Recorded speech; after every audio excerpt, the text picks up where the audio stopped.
નાસ્તો બનાવવાનું ટેન્શન ખત્મ થઈ જાય જ્યારે બનાવશો આ હાંડવા જેવા જ હાંડવા બાઇટ્સ બનાવવા ખૂબ જ સરળ છે અને ઘરમાં રહેલી વસ્તુથી એકદમ નવો નાસ્તો છે અને ખાવામાં એકદમ જોરદાર એવા લાગે છે। તમારે કોઈ પણ વસ્તુ બહારથી લાવવી નહીં પડે, પ્લસ તમારે આ બેટર બનાવવા માટે કોઈ પણ પ્રકારનો આથો લાવવાની બિલકુલ જરૂર નથી। તો તમે લગભગ આ વધીને 15 મિનિટની અંદર નાસ્તો બનાવી અને તૈયાર કરી શકશો અને સાથે આ ગ્રીન ચટણી બહુ જોરદાર એવી પાણીપુરીના પાણી જેવી લાગે છે। તો ચાલો બનાવવાનું શરૂ કરીએ। સાથે હું તમને આજે એક જોરદાર ટિપ્સ આપીશ જેથી તમારે ફુદીનો છે એકદમ લીલો જ રહે, જરા પણ સુકાય નહીં અને એકલો પાણીમાં નથી રાખવાનો એ પણ હું તમને જણાવીશ। તો અત્યારે તો મારે જરૂર છે એટલો હું આમાંથી ફુદીનો લઈ લઈશ અને દાંડલીઓને જરાય નુકસાન કર્યા વિના ફુદીનો વાપરવાનો છે, કારણ કે આપણે તેને ફરી વખત લીફ છે તે ગ્રો થાય એવું કરવાનું છે। તો હવે સૌ પ્રથમ ચટણી બનાવવા માટે મિક્સર જારમાં દાંડલી સહિત કોથમરી લઈ લેશું। અહીં મેં 50 ગ્રામ જેટલી કોથમરીનો ઉપયોગ કર્યો છે। સાથે આ ફુદીનાને આપણે આ રીતે પાન તોડી આ રીતે કરી લેવાનું છે અને ફરી વખત પાણીની અંદર મૂકી દેશું એટલે અઠવાડિયાની અંદર તમે જુઓ તો ડબલ ટ્રિપલ વધી ગયા હશે તેના પાન જેટલા તમે તોડ્યા હશે એના કરતાં। તો એક મુઠ્ઠી પાન નાખ્યા છે, સાથે મરચાં નાખ્યા છે 2 અને દહીં નાખ્યું છે। અહીં લીંબુની બદલે દહીંનો સ્વાદ ખૂબ જોરદાર લાગશે। સાથે અડધી ચમચી ખાંડ બેલેન્સ કરવા માટે સ્વાદને અને અડધી ચમચી મીઠું। તો એકદમ સહેલી રીતે અને એકદમ ટેસ્ટી પાણીપુરીના પાણી જેવી ચટણી બનીને તૈયાર છે।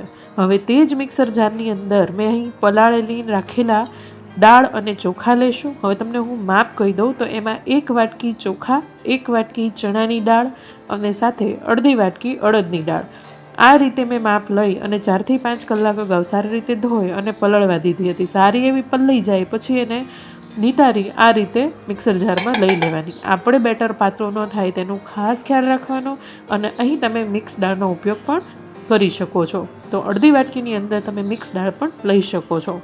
સાથે અહીં પાણીની જગ્યાએ મેં ખાટું દહીં લીધું છે। અહીં મેં અડધા વાટકામાંથી અત્યારે અડધું ઉમેર્યું છે। એક વખત પીસી અને જોવાનું બેટર પાતળું ન થાય તેનું ખાસ ધ્યાન રાખવાનું અને હજી બેટર પાતળું નથી થયું એટલે હજી હું બાકી રહેલું બીજું દહીં પણ ઉમેરી દઈશ। અહીંયા ખાસ ખાટું દહીં તમારે વાપરવાનું છે। ખાટી છાશ પણ ચાલે પરંતુ પાતળું ન થઈ જાય એનું ધ્યાન રાખવાનું। ખાટું એવું વાપરશો તો તમારે આથું લાવવાની બિલકુલ જરૂર નથી અને જો ખાટું ન હોય તો તમારે 8 થી 10 કલાક સુધી ઢાંકી અને તેને આથો આવવા માટે મૂકી રાખવાનું। ને આવું બેટર જાડું હશે તો જ તમારે પરફેક્ટ નાસ્તો બનશે। તેની માટે હવે બેટર એક વાસણની અંદર લઈ લીધું છે અને હવે તેની અંદર આપણે મસાલા કરશું। તો અહીં લસણ અને મરચાં તીખા ઉમેર્યા છે ઝીણા ઝીણા સમારીને। અહીં તમે તમારી પસંદના બધા જ વેજીટેબલ્સ ઉમેરી શકો। સાથે તમે લસણ ડુંગળી ન ખાતા હોય તો સ્કીપ કરી શકો, પરંતુ હું તો કહીશ કે લસણ ડુંગળીથી આનો સ્વાદ છે એકદમ જોરદાર એવો આવે છે। સાથે ટમેટાનો વચ્ચેનો ભાગ કાઢી લીધો છે જેથી બેટર પાતળું ન થાય। સાથે કેપ્સિકમ નાખ્યું છે, એક જ ચીર નાખી છે, એક નાની સાઇઝની ડુંગળી લીધી છે અને સાથે દૂધી ખમણીને લીધી છે। અહીં તમે મકાઈના દાણા, ફ્રેશ મકાઈ અને વટાણા પણ ઉમેરી શકો, અધકચરા ક્રશ કરી અથવા આખા, તમને જે રીતે પસંદ હોય તે રીતે। અને સાદા મસાલા જેમાં 1 ચમચી મીઠું, અડધી ચમચી હળદર, 1 ચમચી ધાણા જીરું અને 1 ચમચી લાલ મરચું ઉમેર્યું છે।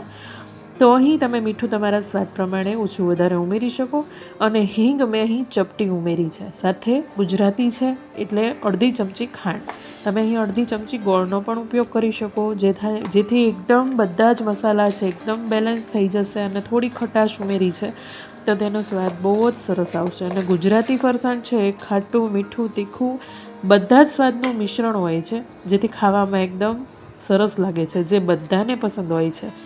સાથે લીમડાના પાન મેં અહીં જ ઉમેરી દીધા છે। નાના એવા કૂણા લીમડાના પાન હોય તેવા 10 થી 15 અંદર જ ઉમેરી દીધા છે। વઘારમાં ઉમેરવાથી તે બળી જતા હોય છે એટલે ખાસ અંદર ઉમેરવા। સાથે મેં અડધી ચમચી સોડા ખાર અને તેને એક્ટિવ કરવા માટે અડધા લીંબુનો રસ નીચવ્યો છે। તમારે બેટર ખાટું હોય તો થોડું ઓછું લીંબુ પણ ઉમેરી શકો, પરંતુ થોડું ખટાશવાળું હશે તો ખાવામાં ખૂબ જ જોરદાર લાગશે। બન્યા પછી આટલું બધું ખાટું નહીં લાગે। સાથે તમે અહીં ઈનો પણ ઉમેરી શકો છો 1 પેકેટ। તો એ રીતે તમે તમારી પસંદ પ્રમાણે ઈનો કે સોડા ખાર કંઈ પણ ઉમેરી શકો। સાથે હવે મેં લીધી છે અપ્પમ બનાવવાની લોઢી અને તેમાં 1 પાવડા જેટલું તેલ બધા જ અંદર નાખી દીધું છે કાણાની અંદર. તો જો આ રીતે થોડું થોડું બધામાં આવે, અડધી અડધી ચમચી એ રીતે ઉમેરવાનું છે. સાથે રાઈ, ચપટી રાઈ અને સફેદ તલ એ પણ ચપટી. તમે અહીં તમારા ટેસ્ટ પ્રમાણે વધારે કે ઓછા ઉમેરી શકો. અહીં તમે લીમડો ઉમેરશો તો લીમડો બળી જતો હોય છે, માટે અંદર મેં બેટરમાં ઉમેર્યો છે. તો આ બેટર જો તમારે વધારે પાતળું થઈ ગયું હોય તો તમે ઝીણો રવો પણ ઉમેરી શકો ઠીક કરવા માટે. તો એક ટિપ્સ છે જેને તમે યાદ રાખી શકો છો. અને આ વિડીયોને તમે સેવ જરૂરથી કરી લેજો, કારણ કે આટલી સહેલી રીતથી લગભગ જ કોઈ બતાવશે તમને આટલી બધી ટિપ્સ ને આટલું બધું સહેલો નાસ્તો જે બનાવવામાં તો સહેલો છે પરંતુ ખાવામાં એકદમ ટેસ્ટી લાગે છે. બાળકોને આમ હાંડવો નથી ભાવતું. મોટી સાઇઝમાં બનાવી અને આપણે દેતા હોઈએ છીએ અથવા તવલાની અંદર બનાવીને દેતા હોઈએ છીએ, પરંતુ આ રીતે તમે બોલ ફોર્મમાં, બાઇટ ફોર્મમાં દેશો તો તે હોશે જરૂરથી લંચ બોક્સમાં પણ લઈ જશે અને ઘરે પણ ખાશે. મારા બાળકોએ તો કહી દીધું અઠવાડિયામાં 2 વાર અમને જરૂરથી આ હાંડવો બાઇટ્સ બનાવી દેજો. તો અહીં ઓછી સામગ્રીથી બનીને ઝટપટ તૈયાર થઈ જાય છે. સાથે 3 થી 4 મિનિટ તો વધીને તેને ચડતા થાય છે. બિલકુલ અંદરથી કાચા નથી રહેતા અને એકસાથે બેટરમાં સોડા ખાર ઉમેરવાથી તમે 2 કલાક પછી પણ તમે બનાવી શકો એવા ને એવા સરસ પોચા અને બહારથી એકદમ ક્રિસ્પી, અંદરથી જાળીદાર એવા તમારે હાંડવો બાઇટ બનીને તૈયાર થશે. તો અહીં એક બેચ મારી બની અને તૈયાર છે. હવે બીજી વખત આપણે તેલ ઉમેરી તેમાં રાઈ અને તલ ઉમેરી આપણે તેમાં બેટર ઉમેરી ફરી વખત થવા દેશું. તો આ રીતે ઉપરથી થોડું સુકાઈ જાય પછી જ તમારે ફેરવવા, ત્યાં સુધી ન ફેરવવા ને એકદમ ધીમા ગેસે તમારે થવા દેવા. એકદમ ફાસ્ટ ગેસે કરશો તો તમારે બળી જતા હોય છે અને અમને થોડા વધારે ક્રિસ્પી પસંદ હોય છે, માટે આ રીતે થવા દીધા છે. તમને ઓછા ક્રિસ્પી પસંદ હોય તો તમે ઓછા પણ ચડવા દઈ શકો. તો એકદમ લો ગેસ પર તેને જરૂરથી પકાવજો. અને આપણી ચટણી અને સાથે આ હાંડવો બાઇટ્સ બનીને તૈયાર છે. જો વિડીયો પસંદ આવ્યો હોય તો વિડીયોને લાઇક કરી શેર કરવાનું ના ભૂલતા. અત્યારે તમે વિડીયોને સેવ જરૂરથી કરી લેજો, જેથી હવે નેક્સ્ટ ટાઈમ તમે જ્યારે બનાવો ત્યારે તમારે વિડીયોને ગૂંથવો ન પડે. ને આવી અવનવી રેસિપીઝ હજુ સુધી તમે ચેનલને સબસ્ક્રાઈબ ન કરી હોય અને જોવી હોય તો ચેનલને સબસ્ક્રાઈબ અચૂકથી કરી લેજો. અને મને 100% ખ્યાલ છે કે આ તમને વિડીયો પસંદ આવ્યો જ હશે અને તમે લાઈક જરૂરથી કરશો.